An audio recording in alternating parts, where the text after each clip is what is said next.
안녕하세요. 바란예언교회 전재원 목사입니다. 누가복음 15장에 보면 잃은 양의 비유, 잃은 드라크마 비유, 잃은 아들의 비유가 나오죠.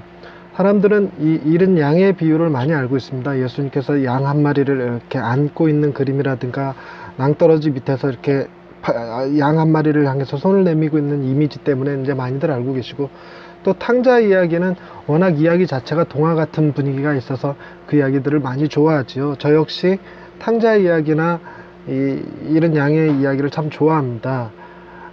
특별히 잃었다라고 표현하는 것이 참 마음에 들어요. 도망간 아들, 도망간 양, 이렇게 표현하지 않고 주인이 혹은 아버지가 그 책임을 떠안는 표현인 잃어버린 양, 잃어버린 아들이라는 의미를 써서 참 좋아하기도 하죠.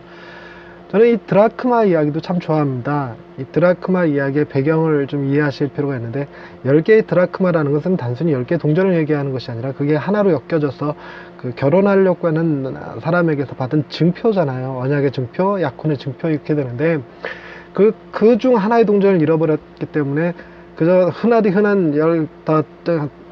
하루치 품삯에 해당하는 동전이 아니라 정말 소중한 동전, 이런 의미를 갖고 있어서 굉장히 그 잃은 드라크마 비유도 참 좋아합니다. 그래서 오늘은 이 드라크마 비유를 중심으로 하나님의 말씀을 한번 준비해 봤습니다. 샬롬, 하나님의 평강이 삶에 가득하시기를 기원드립니다. 저는 성경에 나오는 여러 이미지 중에서 특별히 좋아하는 2개의 이미지가 있습니다. 시편 1편에 나오는 시냇가에 심겨진 나무의 이미지입니다.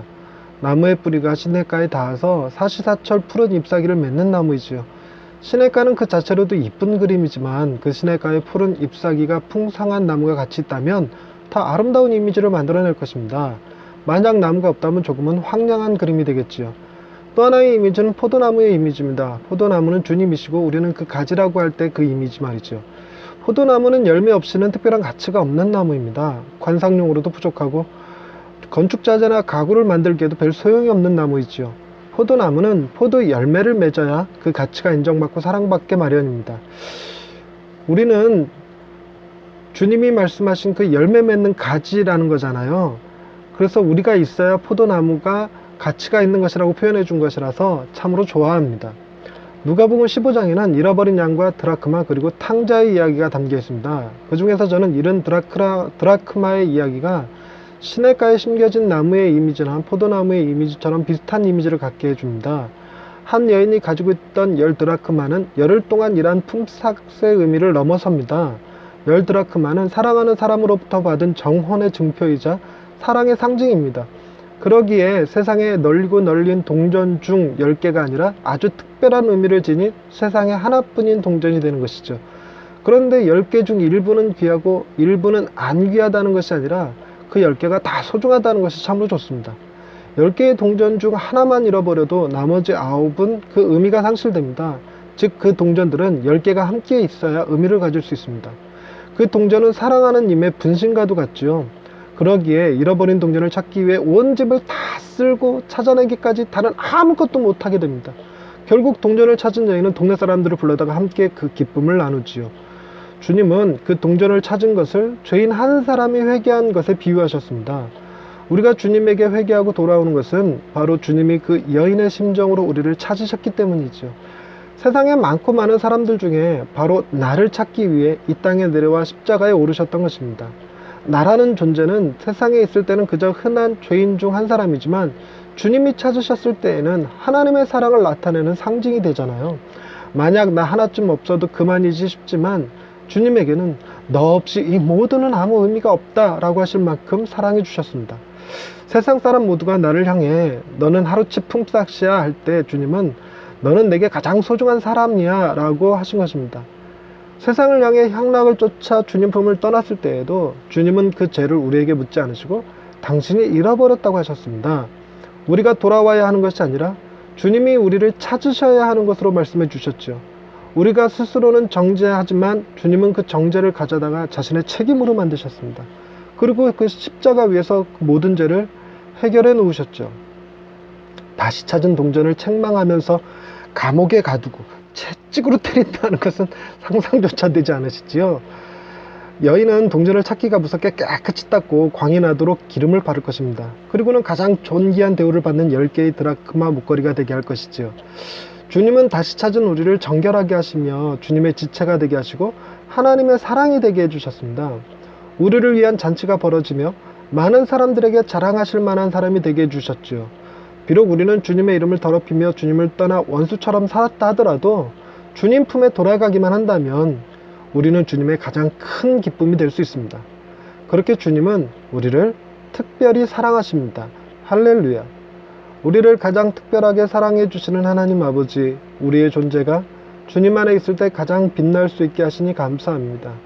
우리의 행한 것은 아무것도 없지만 오직 주님의 희생과 사랑이 우리를 찾으셨고 우리의 모든 잘못에도 불구하고 하나님의 가장 큰 자랑거리가 되게 하셨습니다. 간혹 우리는 우리를 존귀하게 하신 하나님의 사랑과 은혜를 잊은 채 집 한쪽 구석에서 먼지 뒤집어 쓰고 있던 동전 마냥 스스로를 천하게 여긴 것을 용서하여 주옵소서.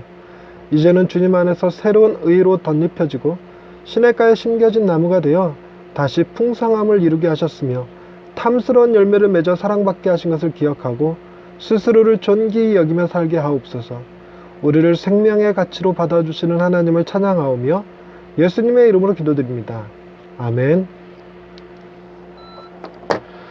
시냇가에 심겨진 나무가 그 뿌리가 이렇게 시냇가에 닿아 있잖아요. 그래서 얼마든지 필요한 양분을 받는데 우리는 그 시냇가의 혜택을 받는다고 하지만 시냇가는 그 나무를 통해서 시냇가의 가치가 더 상승되잖아요. 그런 의미에서 주님이 우리를 시냇가에 심겨진 나무처럼 대하시는 것, 그런 이미지가 참으로 좋아요. 포도 열매를 맺은 가지가 있어야 포도나무가 대우를 받는 것처럼 주님은 우리가 있어야, 내가 있어야 주님 스스로가 대우받을 수 있는, 존귀 여길 수 있는 분으로 말씀하시잖아요. 실제로 우리가 이 세상 살아가면서 주님을 믿지 않는다면, 아무도 주님을 믿지 않는다면 주님은 참으로 아무런 가치도 아무런 대우도 받지 못하는 상태가 되겠죠. 그냥 확 물로 쓸어버려야 될 존재가 되어버리겠죠. 우리를 싹 쓸어버리시고 다시 창조하셔야 되는 뭐 그런 상황이 되겠지만, 주님은 당신의 생명을 십자가에 내어주시고 우리를 구원하여 주심으로 우리도 굉장히 존귀하게 만들어주셨지만 우리를 통해서 당신도 존귀해지셨죠. 이게 얼마나 귀하디 귀한지 모르겠습니다. 여러분은 오늘도 많은 사람들한테 천시받고 또 스스로 먹고 살기 위해서 천한 일을 하며 살아가는 사람이라고 느끼실지도 모르죠. 자괴감에 빠질 수도 있고. 그러나 우리를 10개의 드라크마 중 하나의 드라크마로 여겨주시는 주님을 기억하시면 여러분의 자존감은 좀 높아지지 않을까요? 저는 그렇게 생각합니다. 우리가 있어 주님이 행복하다면 오늘 하루를 살아갈 충분한 이유가 될 거라고 여겨집니다. 오늘 하루도 화이팅 하시기 바랍니다. 감사합니다.